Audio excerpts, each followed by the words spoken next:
In today's show, let's take a look at the top 10 NFL draft prospects that make the most sense for Philadelphia at number 10 overall, starting from 10 and going all the way up to who I think is the best overall option for the Eagles. I'm Thomas Mott. This is the Thomas Mott Show.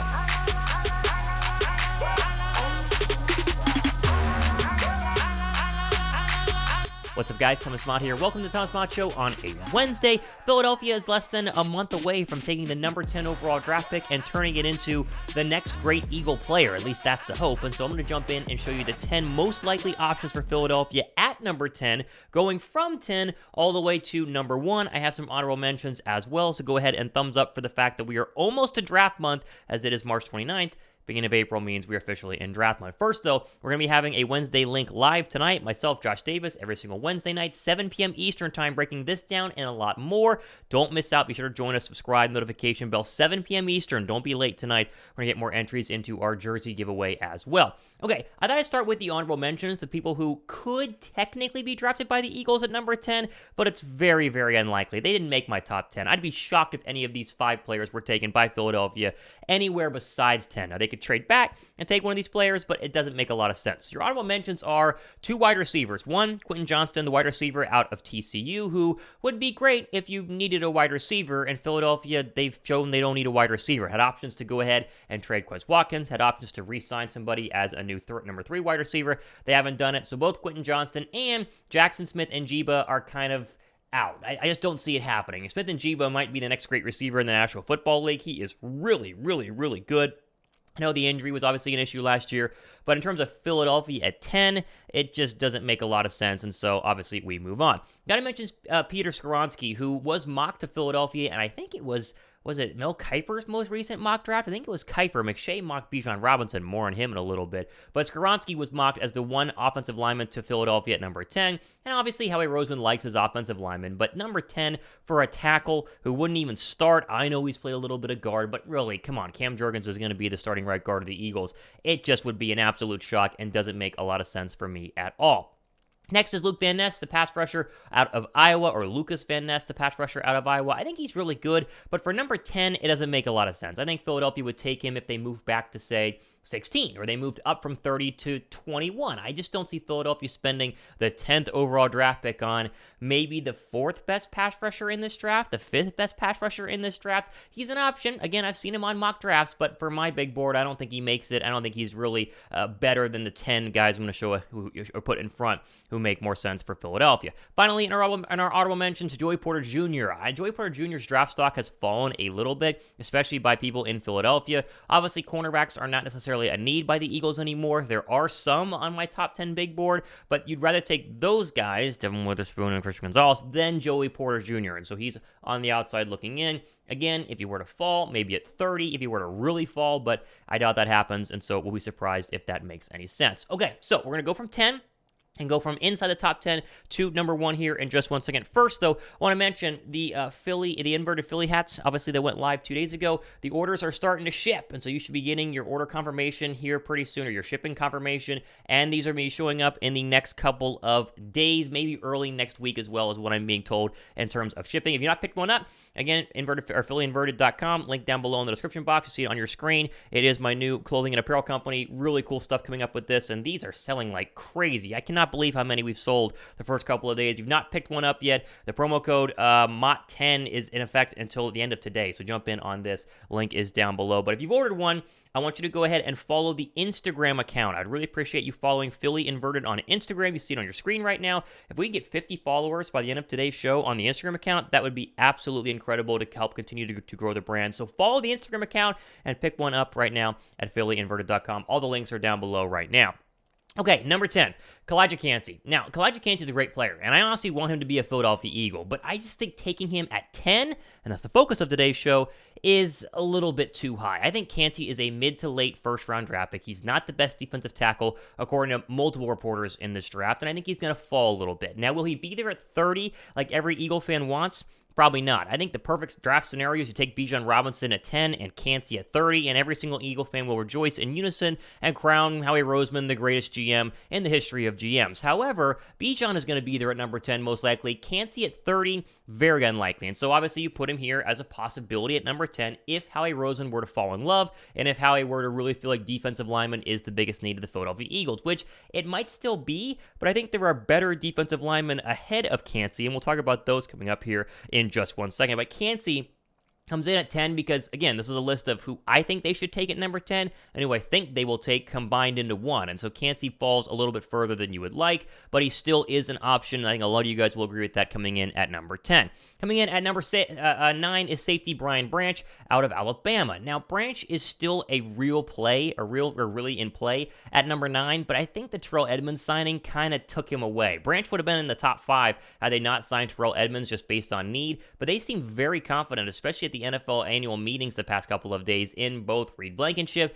and now Terrell Edmunds. And so while I think a lot of Eagle fans were hoping for the next Malcolm Jenkins or Brian Dawkins out of Brian Branch, I just don't think Philadelphia's going to take him at number 10, but he still is on the big board because you never know, right? I mean, it really depends. If some of these other guys in front of him are taken and it comes down to taking a cornerback or a safety, they need a safety more than a cornerback because obviously they've extended and re-signed James Bradbury and Darius Slay. And so I like Branch a lot, but like Kancey, I don't think they're going to be options for Philadelphia at number 10, hence why they're further back on my list at number 10 and number 9, respectively. Which would you guys rather have, Branch or Kancey? Let me know what you guys think in the comments section.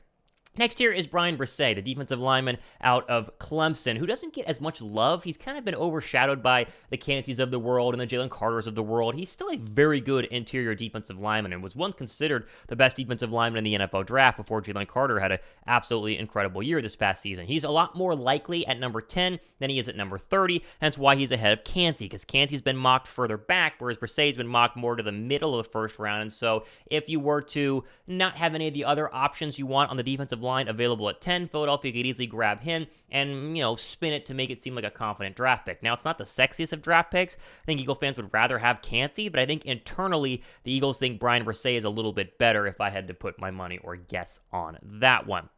Let's go over here. Moving up on our draft board, this would be number 6 is Nolan Smith, the pass rusher out of Georgia. Now, Nolan Smith is very interesting. He's one of those combine freaks who has an incredible combine. His draft stock skyrockets, and you kind of look back and go, wait, did his play in the field match the combine numbers? And the answer is no. It doesn't mean he was terrible. He's a very good pass rusher. Pre-PFF overall grade of 83.8. But I do wonder if he can be a sustainable pass rusher and a big enough pass rusher on the outside in an NFL defense. Philadelphia's had a lot of success with Hassan Reddick. They obviously kind of have that hybrid defensive end outside linebacker in Reddick, and they don't really need another one at the moment. I think if they go edge rusher, it'll be a true edge rusher and not one of these outside linebacker edge rushers who makes more sense in a 3-4 instead of the natural 4-3 that Philadelphia tends to run. I know Desai can change things up, but Nolan Smith is definitely an option. If they feel like his combine numbers are just too good to pass up, I could take him at 10 and say, hey, we have the best pass rusher on the board. That's fine, but he's not in the top 5 on my list just based on the fact that I just don't think Philadelphia wants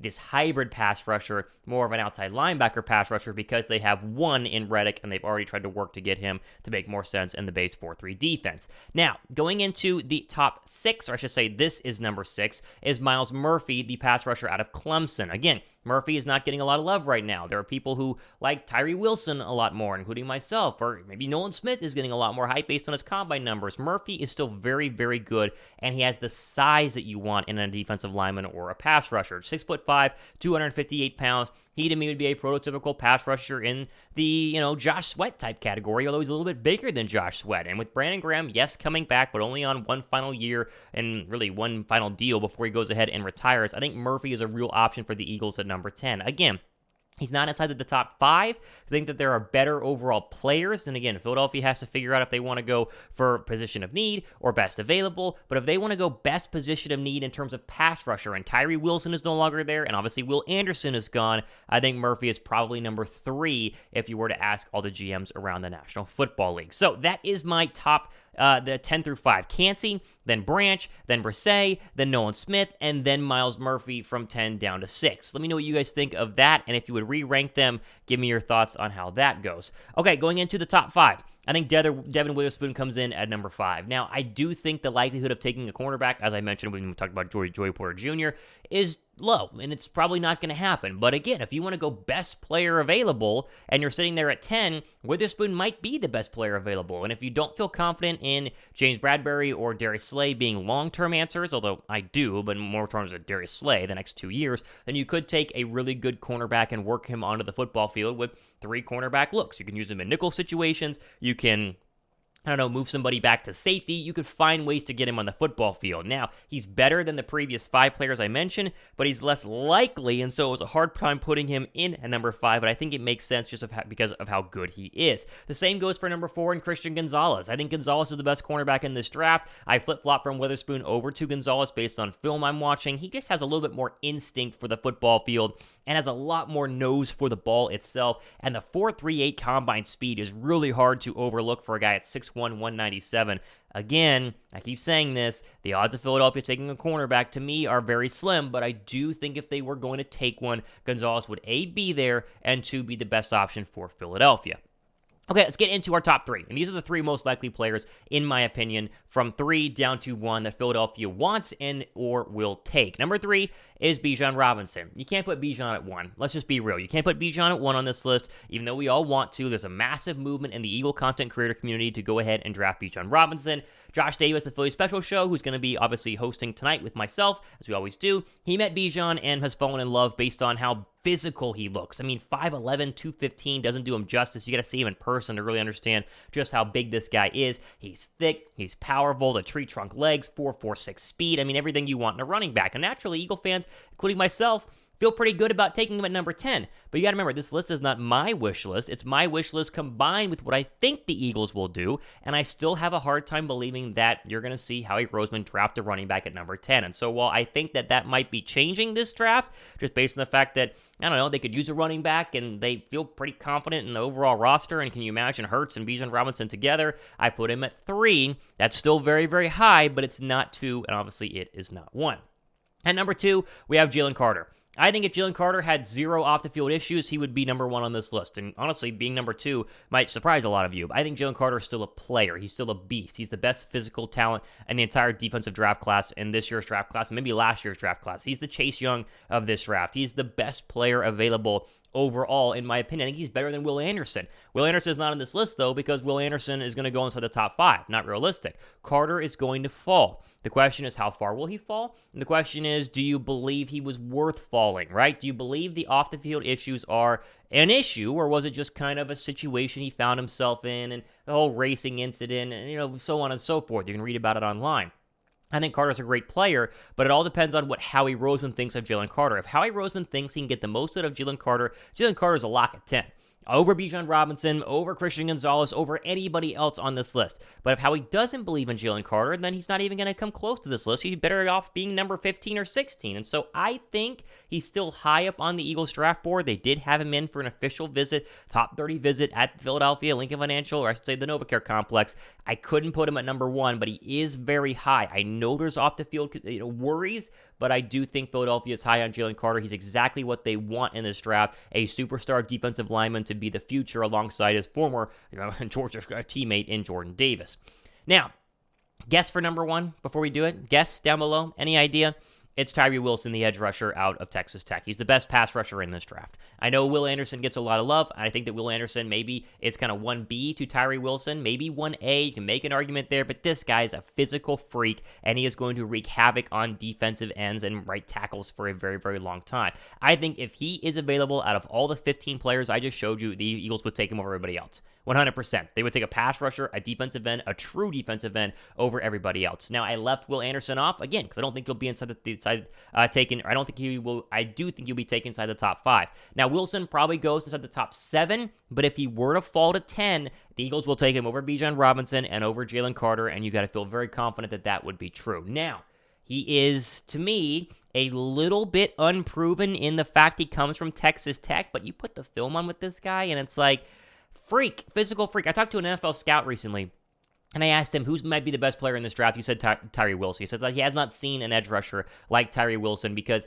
he's not as big in terms of physically big as like a Chase Young. He's not more of a bull rusher. He can speed rush the heck out of you and still throw in some mixed power rushes and bull rushes as well. Not saying that he can't. I think the Eagles love this guy, and I think if I had to pick one player inside the top 15, the Eagles would never pass up on. It's not Bijan Robinson, it's not Jalen Carter, it is Tyree Wilson. Okay, there you go. There's my list, going from 15 essentially all the way down to 10. Let me know what you guys think. Again, it's subjective. It will change, but the fact we're about a month away from the NFL draft means the Eagles draft board is basically taking full shape, and I have a hard time believing that this is not a very accurate representation of that overall draft board. Again, thumbs up for the draft, thumbs up for our Wednesday live link, and of course, go ahead and follow the Instagram account for Philly Inverted and pick up your hat if you've not picked up one yet. We still have some available. They're going very, very quickly. I'm Thomas Mott, ready for the live show tonight at 7 p.m. This has been the Thomas Mott Show.